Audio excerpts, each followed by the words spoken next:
Silakan Bang Daniel atau Bang Rostrom, dibantah dong. Iya. Malam Bang Zuma. Malam, Saudara Rostrum. Ya, Bang, ada nggak ya? Berarti begini, kalau menurut Islam, Yesus di pasca kejadian itu dia langsung terangkat atau tidak? Karena sedangkan di Kristen ini itu dia masih berputar-putar selama 40 hari. Nah, itu gimana Bang? Ada jawaban mungkin? Tadi dijawab oleh Al-Quran, mereka tidak membunuh, mereka tidak menyalib, melainkan yang disalib itu adalah orang yang diserupakan. Ketika ada pencobaan pembunuhan, mereka membuat tipu daya, Allah kemudian mengangkat Nabi Isa alaihissalam. Diangkat, inni mutawaffik wa rafi'uka ala ilayya wa mutakhiruka minal ladina kafaru. Jadi dalam gambaran Al-Quran, Nabi Isa alaihissalam ketika hendak dicelakai, Allah seketika itu telah mengangkat. Saat itu diangkat. Dia tidak lagi dibiarkan seperti yang dalam pemahaman Kristen 40 hari 40 malam. Masih tinggal kemudian menampakkan diri. Itu tidak, Bang. Izinkan saya, kalau di dalam pandangan Al-Quran, seperti yang saya terangkan beberapa saat yang lalu, bagaimana Allah kemudian menjadikan iblis ini menjadi pemimpin bagi orang-orang kufur yang hendak menipu Allah dan membunuh utusan Allah. Di dalam Al-Quran yang saya katakan kemarin, surah Al-A'raf, bahwasanya Allah Subhanahu wa Ta'ala menjadikan kemudian iblis menjadi tuan bagi mereka, menjadi pemimpin, menjadi junjungan bagi mereka. Nah, ini terjadi ketika di dalam Kisah Para Rasul 2 nomor 36, maka Tuhan menjadikan Yesus yang kau salibkan itu menjadi Tuhan bagimu. Inna ja'alna syayatin awliya'a lilladina la yu'minun. Jadi Allah karena pengingkaran mereka ingkar kemudian kepada Nabi utusan Allah, maka karena ucapan mereka, karena tindakan mereka, mereka dihukum. Dan itu seirama dengan ucapan Yesus, Bang. Angkatan jahat ini minta satu tanda, dan tidak akan diberikan satu tanda apapun. Matius 12 nomor 38. Selain tanda Yunus, sebab Yunus 3 hari 3 malam dalam perut ikan, demikian juga anak manusia. Tuh, anak manusia yang disebutkan. Yudas anak manusia. Yang menggantikan Nabi Isa sudah tentu anak manusia. Demikian juga anak manusia akan berada dalam perut bumi 3 hari 3 malam. Berarti ada kebangkitan terjadi pada hari ketiga. Ada satu hal yang menarik, Saudara Rostrum. Di dalam Matius 26, data nomor 24. Di situ Yesus dengan lisannya sendiri berkata begini, anak manusia memang akan pergi sesuai dengan yang tertulis tentang dia. Akan tetapi celakalah orang yang olehnya anak manusia itu diserahkan. Adalah lebih baik bagi orang itu sekiranya ia tidak dilahirkan. Maksudnya, Nabi Isa atau Yesus sebagai anak Maryam, anak manusia, memang akan terangkat sesuai dengan yang tertulis tentang dirinya. Nah, kalau kita lihat pengakuan Yesus, jangan lari ke Al-Quran dulu. Ya. Yesus mengatakan di dalam Lukas 24 nomor 44, semua apa yang tertulis tentang aku di dalam Taurat, di dalam kitab nabi-nabi dan kitab Mazmur harus tergenapi. Itu pengakuan Yesusnya, bukan yang tertulis di Roma, Filipi, Efesus, Lukas, Markus, Matius, Yohanes, Galatia, bukan. Tetapi yang dia katakan, aku harus pergi sesuai dengan apa yang tertulis tentang aku. Nah, kalau kita lihat di dalam kitab para nabi, ya anggaplah kitab para nabi, kitabnya orang-orang Yahudi, kitab perjanjian lama, tidak ada satupun data mengenai kebangkitan pada hari ketiga. Tidak ada data manusia dihapuskan dosanya dengan mengorbankan manusia, apalagi mengorbankan Tuhan. Nggak ada data itu. Bahkan kalau kita lihat dalam Matius 16, enyahlah iblis ketika Petrus mencoba untuk menahan Yesus agar jangan pergi. Jangan pergi Yesus, nanti kamu dibunuh. Apa kata Yesus? Enyahlah iblis, kau adalah satu batu sandungan bagiku. Engkau hanya memikirkan apa yang dipikirkan manusia. Engkau tidak memikirkan apa yang dipikirkan yang maha kuasa.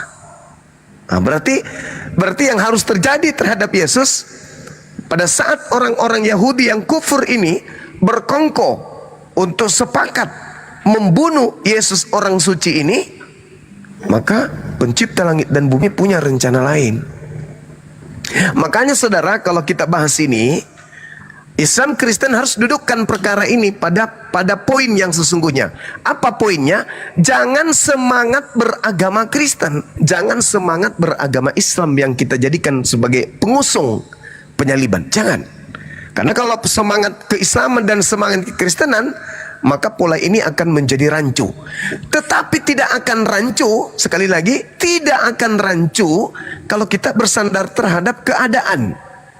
Seperti dalam Al-Quran diterangkan, wahai Nabiku Muhammad, aku akan memberitakan kepadamu berita-berita gaib, cerita-cerita gaib, peristiwa-peristiwa gaib.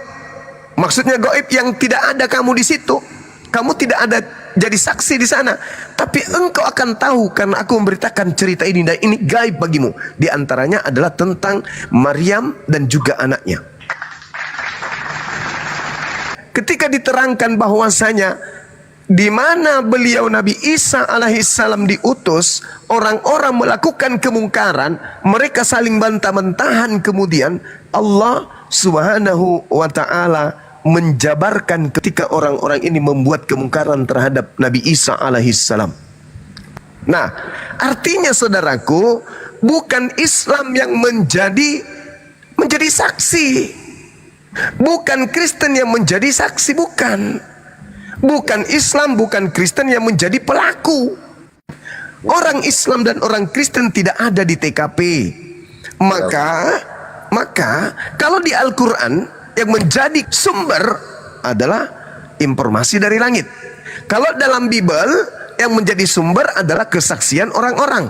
Nah, kesaksian orang-orang tentu bukan menceritakan tentang bagaimana doktrin yang ada di dalamnya, tetapi betul-betul menceritakan posisi sesungguhnya terkait dengan apa yang terjadi terhadap Yesus dan orang-orang yang ada pada zaman itu. Nah, alhasil kalau di Al-Quran jelas, falamma ahassa Isa minhumul kufra qala man ansari ilallah. Ternyata orang-orang Yahudi, bukan Kristen, ternyata orang-orang Yahudi melakukan kemungkaran, melakukan keingkaran, melakukan satu tindakan mufakat, makar untuk melakukan pembunuhan terhadap Nabi Isa alaihissalam menurut Al-Quran. Dan ternyata saudara-saudara sekalian, di luar konsep kekristenan dengan embel-embel dosa waris dan seterusnya, rupa-rupanya peristiwa itu terjadi bersih, tidak ada campur tangan doktrin di dalamnya. Di mana itu tertulis? Di dalam Yohanes 11 nomor 45 sampai nomor 57. Subhanallah. Bersih tanpa campur tangan Paulus, bersih tanpa campur tangan doktrin dan dogma bapak-bapak gereja. Saya bacakan, izinkan saya. Banyak di antara orang-orang Yahudi yang datang melawat Maria. Ini cerita tentang bagaimana Yesus membangkitkan saudara Maria Lazarus, dan menyaksikan sendiri apa yang telah dibuat Yesus kepadanya. Tetapi, nah ini, ada yang mencoba untuk melaporkan, cemburu, iri, bahaya, terancam mereka. Ada yang pergi melapor kepada orang Farisi dan menceritakan kepada mereka apa yang telah Yesus lakukan. Lalu imam-imam kepala dan orang-orang Farisi memanggil mahkamah agama untuk berkumpul, dan mereka berkata, apa yang harus kita perbuat sebab Yesus ini membuat banyak mujizat. Inilah terbelakangnya. Jadi tidak ada tendensi doktrin, tidak ada tendensi Kristen di sini, nggak ada, murni, nggak ada dogma di sini, nggak ada doktrin. Orang-orang Yahudi, orang-orang Farisi, imam kepala, mahkamah agama berkumpul, sidang mendadak mereka. Apa yang harus kita lakukan katanya? Apa yang harus kita lakukan? Yesus ini bahaya. banyak melakukan mujizat.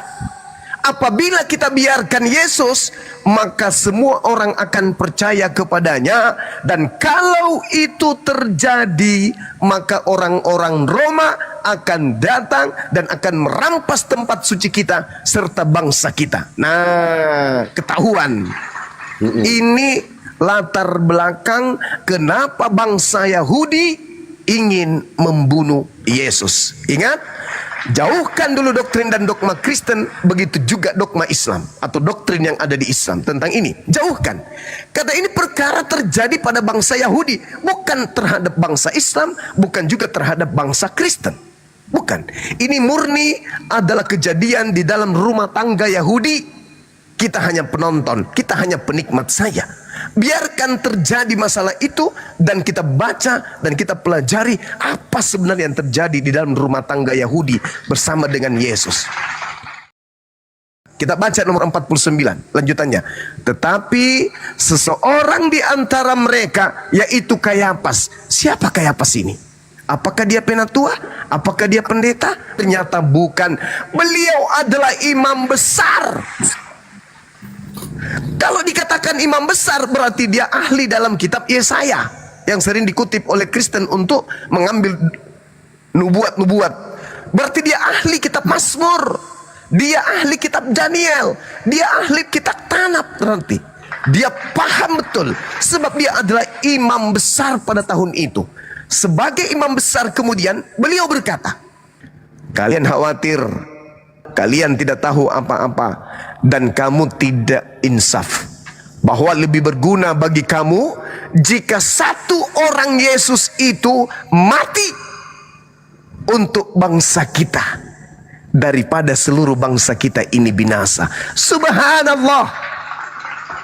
Imam kepala, bukan pendeta, bukan pastor yang ngarang-ngarang cerita, tapi imam kepala memutuskan perkara. Apa kata beliau? Kalian tidak insaf, kalian tidak tahu apa-apa.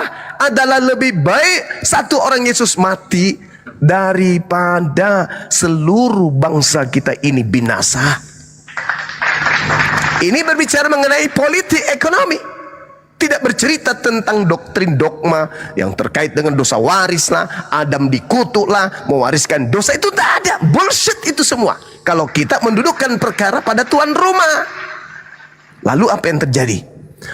Lebih baik satu orang Yesus mati daripada seluruh bangsa kita binasa. Hal itu dikatakannya bukan dari dirinya sendiri. Nah, bukan dari dirinya sendiri, tetapi siapa yang mengatakan itu? Ilham dari Tuhan. Hal itu tidak dikatakannya bukan dari dirinya sendiri, tetapi sebagai imam besar pada tahun itu dia bernubuat. Keren kan? Dia tidak mengatakan dari dirinya sendiri, tapi dia bernubuat. Seorang imam kepala bernubuat harus dipercaya oleh orang Yahudi. Imam ini imam besar, bukan imam kecil. Bernubuat. Apa isi nubuatannya? Nendang kali isi nubuatannya. Apa katanya? Yesus akan mati untuk bangsa Israel. Dan bukan untuk bangsa Israel yang ada pada tempat itu saja, tetapi juga untuk mengumpulkan dan mempersatukan anak-anak Elohim yang telah bercerai-berai. Yehezkiel 5 nomor 12, sepertiga dari keturunan Yakub aku buat bercerai-berai, aku hembuskan ke seluruh penjuru mata angin layaknya angin. Inilah Yesus harus mati untuk Bani Israel.